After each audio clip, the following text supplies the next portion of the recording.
no tā galvenā mērķa, ko mēs bijām uzstādījuši. Patiesībā šī nometne interesē visiem pārnovadniekiem, savējiem vismazāk. Viņi nāca, tāpēc, ka viņiem bija jānāk. Un izrādās, uzrunājot Andu, mums paveicās, jo Anda savā dzīvē savukārt pilnai laimē, tikai viņai trūka tādas sadarbības, kādu mēs piedāvājam viņai ar Zintaru. Un tagad mēs ātri pamēģināsim pastāstīt par tiem saviem 5-6 gadu neveiksmīgiem meklējumiem un, nosacīti neveiksmīgiem,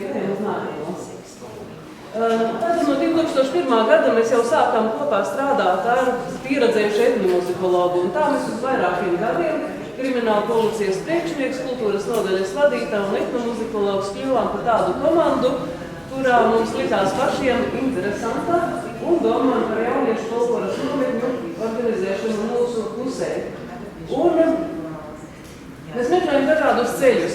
Viens no ceļiem bija tas, ka nākamajā nometnē mēs apzinājām visus tos bērnus, kuri kādreiz bija dziedājuši, nākuši kopā ar savām vecmamām etnogrāfiskajos ansambļos un pēc tam kaut kur pazuduši. Mēs viņus visus sameklējām un uzaicinājām uz nometni, un daļa no viņiem arī ieradās, un viņiem it kā patika. Nometnes sagatavošanā mēs arī sākām iesaistīt jauniešus. Mēs it kā bijām jaunieši, bet mums tā kā gribējās, lai mums ir blakus par mums pašiem jaunāki jaunieši. To mēs arī izdarījām. Un sakarā ar Andas parādīšanos mūsu kompānijā, tad, kas man pašai liekas, kā kultūras nozares vadītāja, likās ļoti svarīgi un kas man deva labu atbalstu turpmākajai savai darbībai, tas, ka paralēli šiem organizatoriskajiem jautājumiem mēs risinām gan lokālās kultūra politikas jautājumus, gan arī pētnieciskos jautājumus, un Anda savukārt mums deva kaut kādu virzību secīgākai darbībai. Viennozīmīgi. Mēs varam uzskatīt, ka šī nometne arī bija ļoti izdevusies, bet mēs atkal nesasniedzām to galveno mērķi, kuru mēs bijām cerējuši. Vietējos jauniešos vēl tās intereses, ko mēs gribējām viņos pamodināt, tas mums vēl neizdevās, bet viņi nāca. Lūk, un tā otrā nometne bija traka, ka mums bija pieteikušies 120 jaunieši no dažādām pusēm. Un domājot par nākamo nometni, mēs atkal domājam, kā to iesākt ceļu darīt interesantāku jauniešiem pašiem un kā viņu savukārt padziļināt, lai mēs neaizietu seklumā un pa virsam. Vai tagad teiksi tādu vārdu? Jā, konteksts ir labs vienmēr. Ir noteikti brīnišķīgi un varētu arī runāt tālāk, bet protams, mums ir daudz secinājumu un daudz atziņu. Labi, lai būtu dzīvajā. Man tiešām pilnē laimē tikai trūka tas, kā viņi pareizi pateica, lai es varētu iesaistīties tajā lietā, jo tā bija pirmā reize, kad es sajūtos labi, jo es vairs biju ne tikai pētnieks no Rīgas, kam, protams, ļoti patika tas, ko viņš tur varēja redzēt un dzirdēt, bet es pēkšņi sajūtos tā kā iekšpusē, kas faktiski tiem, kas ir kaut cik pazīstami ar etnomuzikoloģiju, tie zina, ka tas iekšpusē un ārpusē tie ir atslēgas vārdi īstenībā, strādājot ar dažādām tradīcijām. Un man liekas, ka tas faktiski tas secinājums ir ārkārtīgi īss un tas ir universāls. Jebkurā jomā ir labi, ja ir līdzsvars, ja ir balans starp teoriju un praksi. Ir slikti tad, ja ir tikai teorija vai ir tikai praksi, jo tad vienā vai otrā brīdī mēs varam iebraukt vienā vai otrā grāvī. Man liekas, ka veiksmes formula mums kopā strādājot, mums jau vēl faktiski tas darbs knapi pusē tikai. Tad es domāju, ka tas, ka tiešām mums izdevās atrast šo līdzsvaru starp teoriju un praksi. Jā, un tas, kas tur ir, man liekas, tas ir citāts, no viena man raksta, kas ir pieražēts vairākos rakstos un beigās arī disertācijā ir ierakstīts. Jā, tas kaut kā tā ir tā, ka tajā brīdī, kad sadūrās šīs kultūra politiskās un pētnieciskās intereses, īstenībā tika radīts, pats projām tāds tur baigi kaut ko radīt, tas viss notika vienkārši likumsakarīgi, respektīvi, tika radīts vai radās nozīmīgs tradīcijas dinamizācijas faktors, kas palīdzēja, kā lai saka, sauksim to par mākslīgo elpināšanu. Cilvēks ir gandrīz beigts, bet tad mēs varam viņu arī kā mēs saka, tur pāris grūdieniem. Nu, tas tur notika. Man pašai reizēm, pirpus iet pa kolēģi, man liekas, ka vismaz dažas lietas ir, kas varbūt būtu aizgājušas, ko izdevās. Tā kā, nu, pēdējā brīdī pietur. Visās savās folkloras nometnēs mēs kā obligātu darbību paturējam, kā obligātu priekšnoteikumu mēs paturējam kopēju darbību ar teicējām, gan braucot pie viņām mājās, gan dažādos citādos veidos organizējot tikšanās ar viņiem. Nākamā mūsu jauniešu folkloras nometne, kuru mēs gatavojam patiesībā 2 gadus, saucās tieši šādi Mēslu talka Ziemeļlatgalē. Etnomuzikologi zina, ka Mēslu talkā ir tradicionālās dziedāšanas pamatlieta, pamatrepertuārs ir atrodams tieši šajā norisē. Un mēs jau bijām sapratuši, ka pastāv valodas barjera, ka ir grūti atcerēties vārdus un tā tālāk. Mēs gatavojamies no 2 aspektiem. Pirmais bija, mēs pusgadu veltījām tam, lai šai nometnē sagatavotu metodisko materiālu, ierakstītu kasetē tajā laikā dziesmas, kas būtu kā palīgi līdzeklis repertuāra apguvei, un Anda savukārt sagatavoja nošu krājumu ar vārdiem, lai būtu vieglāk šo visu lietu mācīties. Un tad 2 rajona pagastos mēs organizējām talkas tādu rekonstrukciju, tas bija Meģevas pagastā un tas bija Baltinovas pagastā. Par šo nometni bija ļoti, ļoti liela interese. Sabrauca cilvēki no dažādām republikas malām. Tas, kas mēs dabūjām pirmo folkloras balvu, mēs bijām ļoti populāri, pēc šīs nometnes mums vairs nevajadzēja īpaši rūpēties par to, vai mums būs dalībnieki nākamajā nometnē. Mums pietika nosacīti palaist klaču, ka kaut kas būs, un mēs bijām droši, ka dalībnieku būs pietiekami pie mums. Bet mēs nepanācām galveno. Mēs atkal nepanācām to, ka mēs varētu ieinteresēt vietējos jauniešus. Tas viņiem vienkārši nepatika. Atkal joikties klāvu, tur atkal jādara tie paši darbi. Mēs patiesībā bijām tuvu sprukām, jo to darīdams visiem patīk, izņemot. Mēs nepanākam galveno uzdevumu, ko mēs esam izvirzījuši. Un te ir Anda atkal uzrakstījusi savu pētniecisko atziņu no šī visa. Bet mēs varam doties uz nākamo projektu. Tālāk. Nākamos 2 gadus mēs veltījām citam virzienām. Mēs veidījām maija dziedājumus Latgalē. Ziemeļlatgalē ir vairāk kā 100 krucifiksi. Uz to laiku apmēram pie 35 no tiem notika aktīva dziedāšana maija vakarās. Vienu gadu, 2003. gadā, mēs braucām un dokumentējām šīs dziedātāju grupas. Mēs apzināti izvēlējamies tādas dziedātāju grupas, kuras ir vairāk attālinātas no etnografiskajiem ansambļiem. Tāpēc, ka mēs arī intervējam šos dziedātājus, respektīvi Anda intervēja. Un ar etnografisku ansambļu sievām bieži gadās tā, ka viņas jau tiek tik bieži intervētas un tik bieži viņiem tiek kas jautāts, ka viņas pirms tu esi pabeidzis uzdot jautājumu, jo viņas tev ir atbildējušas, gatavas jebkurai dzīves situācijai. Mēs meklējam vairāk tādas dziedātāju grupas, kas ir attālinātas no etnografiskajiem ansambļiem. Un tad otrais posms mums bija 3 dienu seminārs par tradīciju, un iespējams, ka mums vēl tieši jautājumi ļoti daudz jāstrādā. Šī gadījumā mēs nebāzējamies uz vietējiem jauniešiem, jo tā bija ļoti specifiska lieta, un piekritīsiet varbūt maija dziedājumu un arī saļmas. Tas ir tas, kas cilvēkam viņa zaļajā jaunībā varbūt nav viņa pirmā interese.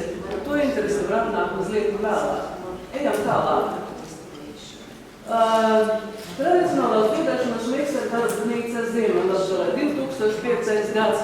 Šis kaut kādā veidā bija lūzuma gads, jo mērķis bija mācīties atsevišķas tradicionālās dziedāšanas nianses, apgūt tradicionālās dziedāšanas repertuāru, skatīties, kā to dara folkloras kopa saucējas, pārņemt viņu pieredzi. Nometne bija ļoti piesātināta, es neatceros 4 vai 5 dienas. Mērķis bija pamodināt interesi vidējā paaudzē par šo te tradicionālās dziedāšanas manību. Pēc šīs nometnes bija ļoti labas atsauksmes Republikas presē. Tur bija tādi skaisti vārdi par mums teikti, ka varētu jau ausis novīst, bet mums pašiem iekšā bija ļoti liela neapmierinātība.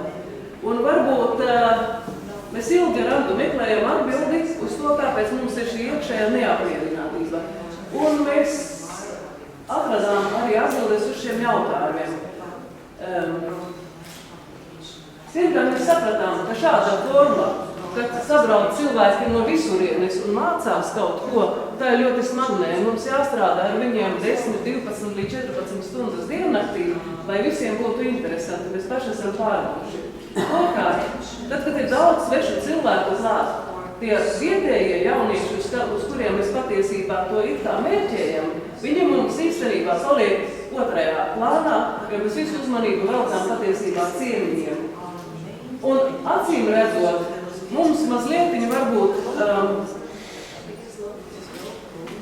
bija grūti redzēt, cik ļoti tas interesē saucējām, bet mūsu vidējā un jaunā paudze vēl joprojām stāv malā.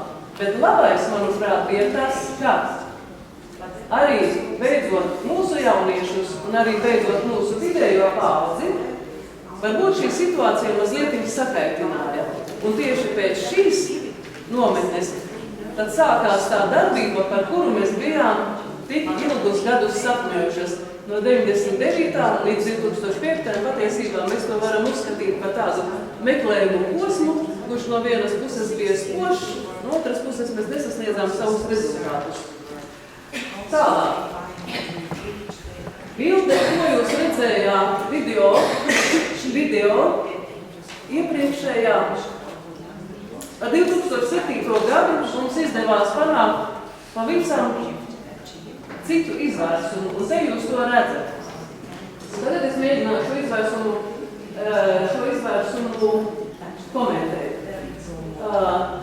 Es ar Andu pēc šīs 2005. gadā tradicionālās dziedāšanas nometnes apbraukājām visus savus folkloras nometnes dalībniekus. Atcerieties, Santa, cik mēs tur gudri runājām ar tevi.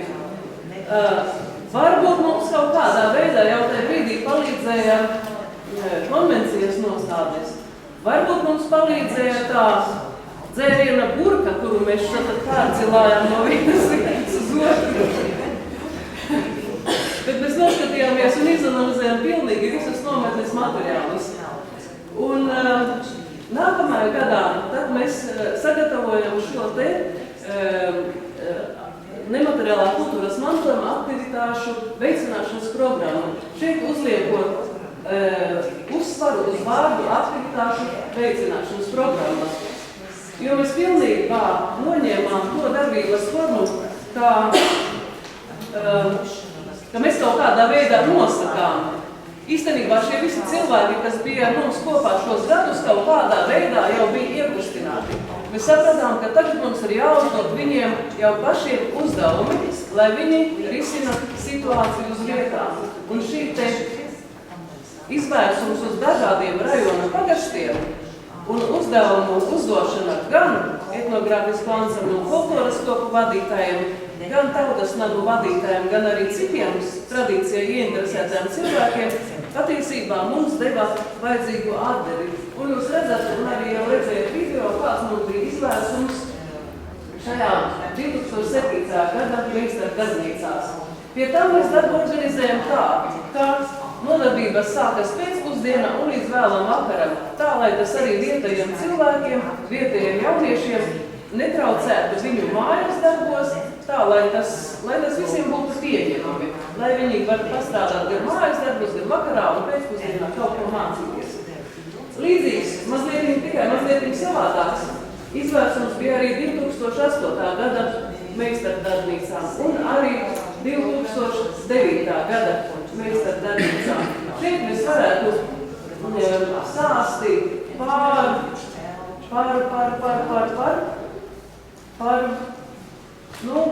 katras Meistardarbnīcas izvērsumu. Varbūt aizies arī atpakaļ uz skrienu.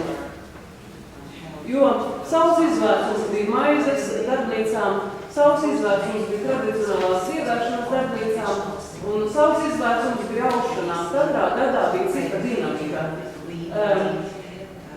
Bet droši vien es to nemēģināšu raksturot, vienkārši kalpot arī mūsu laiku.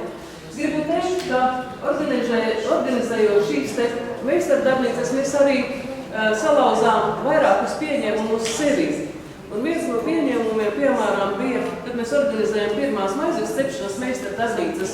Uz pirmo šo te meistardarbnīcu ieradās kaut kur 15 līdz 17, es precīzi neatceros, vecāka gada gājuma sievietes. Ko mēs uzzinām pēc tam?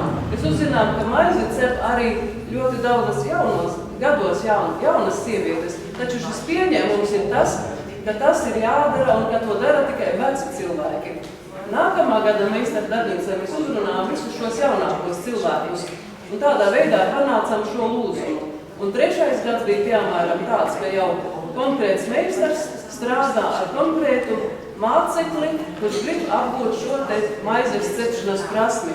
Gluži tāpat varētu stāstīt par katru no šīm meistardarbnīcām, par rašanu, par muzikas instrumentu spēli un tā tālāk. Paralēli tam, ka tika organizēti šie rajonu padomes kultūras nodaļas organizētie plašie projekti, paralēli mums parādījās jau citi atsevišķi, kā es saku, nozīmīgi spēlētāji. Meģņevas pagasts pats sāka rakstīt projektus un piesaistīt finansējumu un organizēt savas lietas. Briežciema pagasts, Upīte,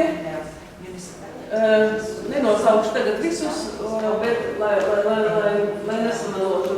Un šī te paralēlā darbība, kuru bija iekustinājuši šie lielie projekti, iekustināja arī jau iedrošināja arī atsevišķus pagastu kultūras namu vadītājus un arī pagastu kolektīvu vadītājus, un tas mums patiesībā ļoti priecēja.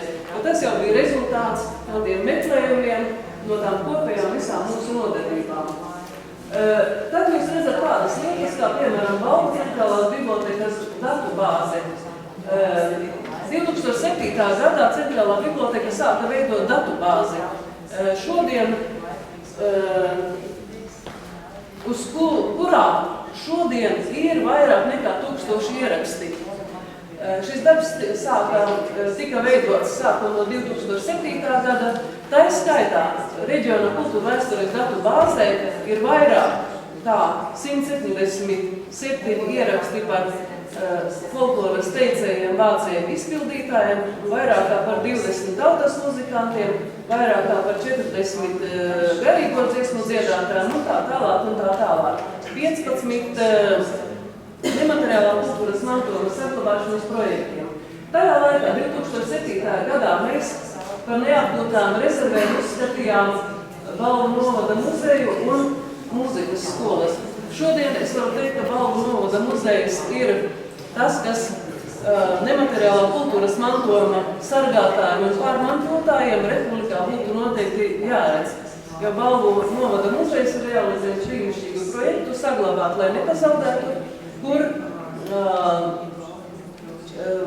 tautas muzikanti, tradicionālā dziedāšana, saļmas, maija dziedājumi un citas daudzas prasmes, pīšana, žāvēšana, adīšana, mājas dzērienu, gatavošana arī iepazīstama interesantā, atraktīvā veidā caur video materiāliem un caur digitālām lietām. Tie, kas nodarbojas ar tradicionālās dziedāšanas lietām, zina, cik smagnēja publika ir dziedāšanas skolotāji un vēl jau trakāk mūzikas skolas.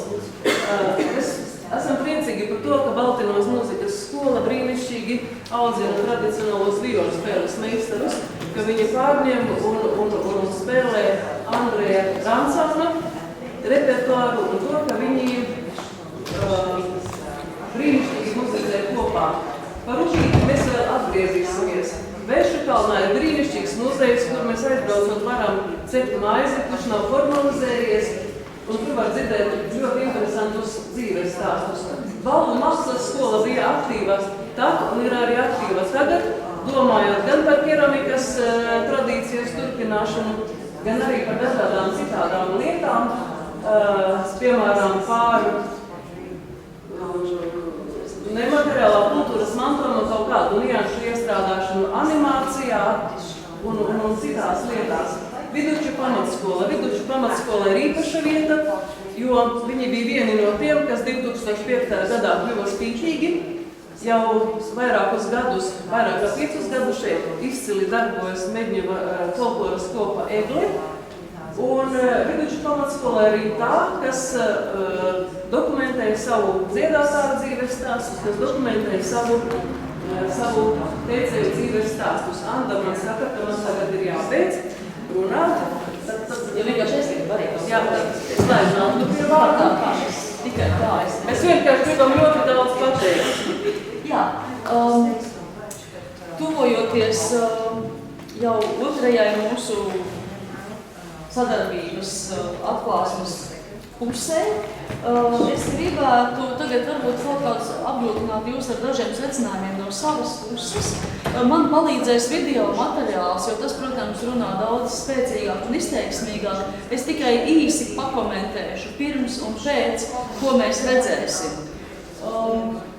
Protams, visu izstāstīt nav iespējams, un te tie soļi ir vairāki, un lielās līnijās rezumējot Rutas teikto, tā virzība bija pilnīgi nesaistīta ar, mēs nelasījām nevienu UNESCO deklarāciju, mēs toreiz īstenībā nezinājām, ka tāda eksistē, bet mums vienkārši, mums bija interesanti, mums bija mūsu intereses, mūsu mīlestība. Es domāju, ka mīlestība ir pirmais vārds, kas te būtu jāmin. Un mēs no sirds to darbu darījām, un tas ceļš bija tāds no mēģinājuma uzzināt, kā kādreiz pagātnē to cilvēki darīja, uz to, lai tā lieta, lai viņi turpinātu dzīvot. Un tad tas viss bija tādi īstenībā meklējumi, ko mēs te esam Rutē centusies sistematizēt, cik tas ir tādā īsā uzrunā iespējams.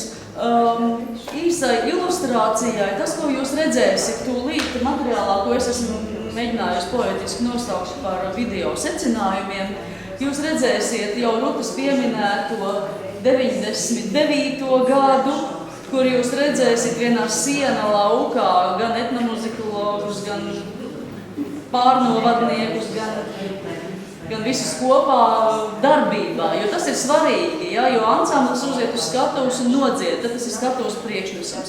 Bet tā dziesma dzīvo vidē, viņa dzīvo darbā. Latviešu tradicionālās kultūras specifika ir tāda, ka vismaz noteiktas nišas, kur dziedāšana ir darba daļa. Un tā tas ir ar sieviešu repertuāriem ir īpaši, un tur mēs mēģinājām, tas bija tas, ko mēs arī secinājām, ko mēs sapratām jau pēc pirmās reizes, ka ir vajadzīga šī reālā vide, ka tā lieta aiziet. Un tas tā arī notika.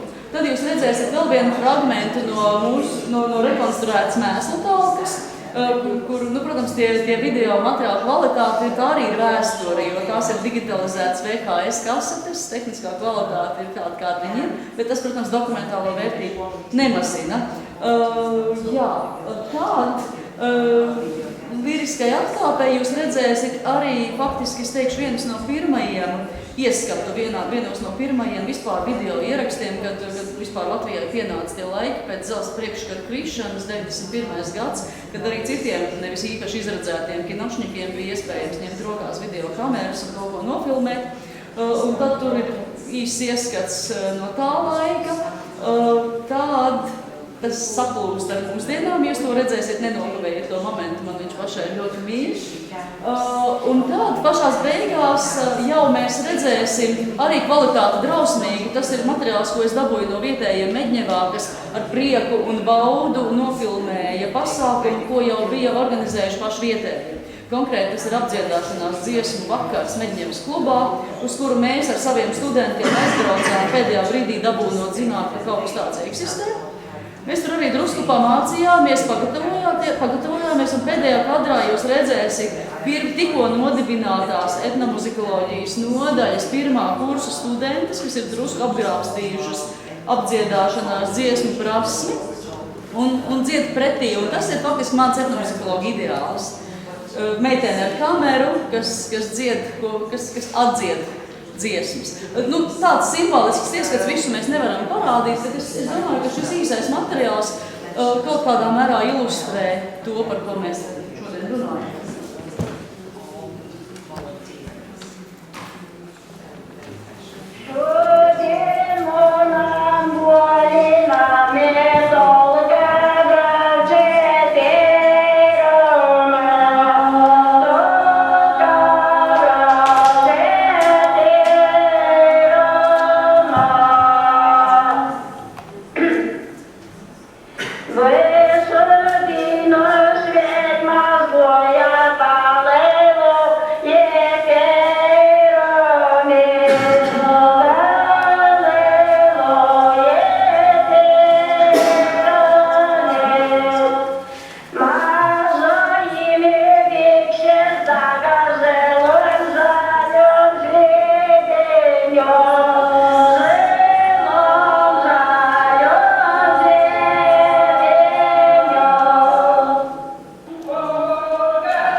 kad atkal atļāvums parunāt.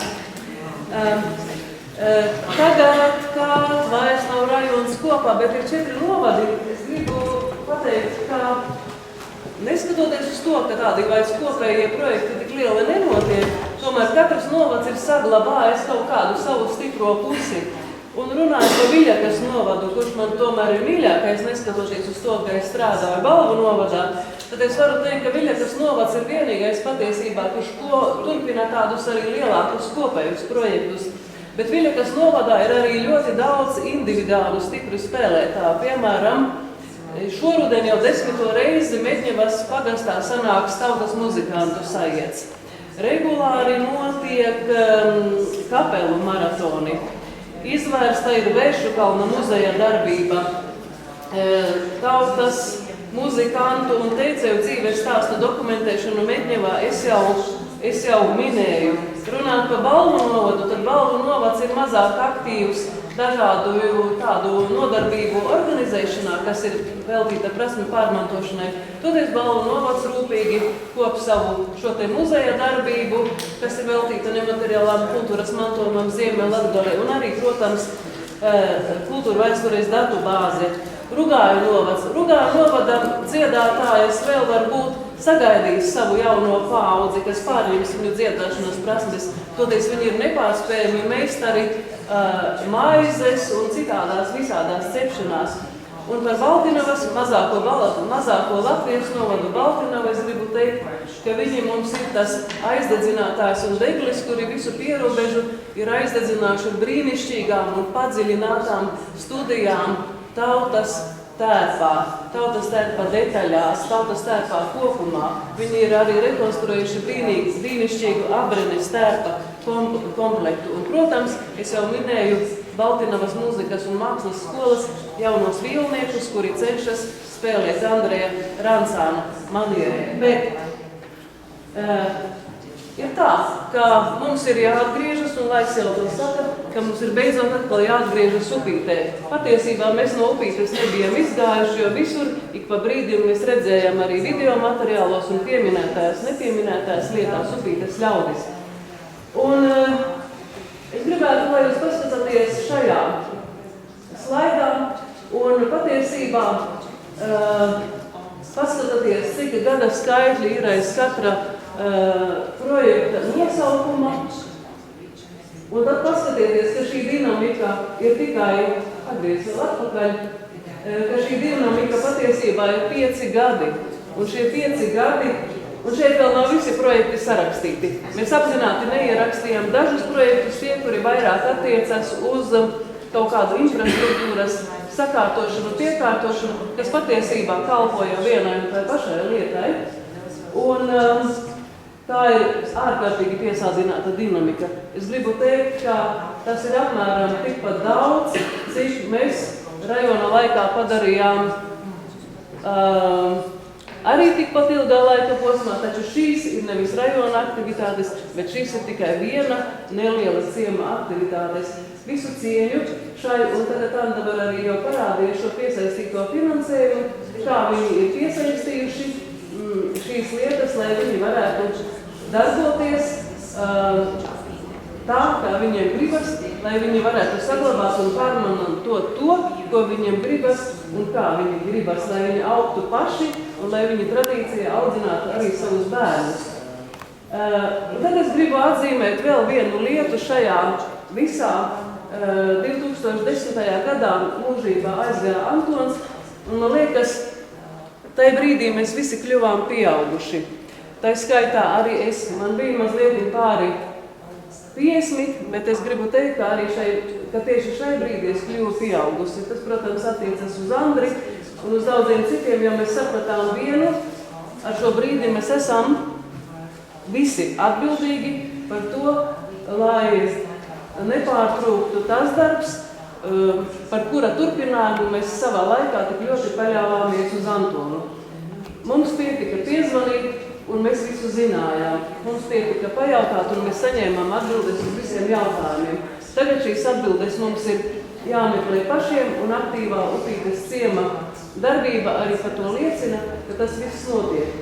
Par katru no Upītes ciema projektiem varētu stāstīt daudz un atsevišķi, taču tam ir jāveltī atsevišķs laiks un atsevišķa saruna, un varbūt kādreiz tā arī būs, bet mēs gribam uzsvērt tikai vienu no viņu organizētajiem pasākumiem, un tas ir vecākais latgaliešu festivāls pasaulē, kurā tas ir, uzsverām mēs to tāpēc, ka tas patiesībā ir starpnozaru projekts, kur vienmēr kopā darbojas jaunie dzejnieki.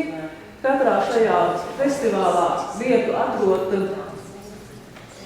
folkloras grupas un etnogrāfiskie ansambļi un citas tautas muzikantu grupas. Un, protams, šeit ir jaunie dzejnieki un jaunās citas latgales grupas, kuras pēc tam kļūst arī pazīstamas vairāk vai mazāk republikā. Un mēs ar Andu apzināti ielikām šeit afišas, lai afišas paskatoties, jūs paši pārliecināties, ka katrā no šiem festivāliem vieta ir arī tradicionālai dziedāšanai kādā vai citādā izpausmē. Ja? Ja, man te gribās pateikt vienu ļoti būtisku lietu, jo mēs arī šodien runājām semināru laikā, mēs skārām jautājumus par to, kā tā lieta dzīvo.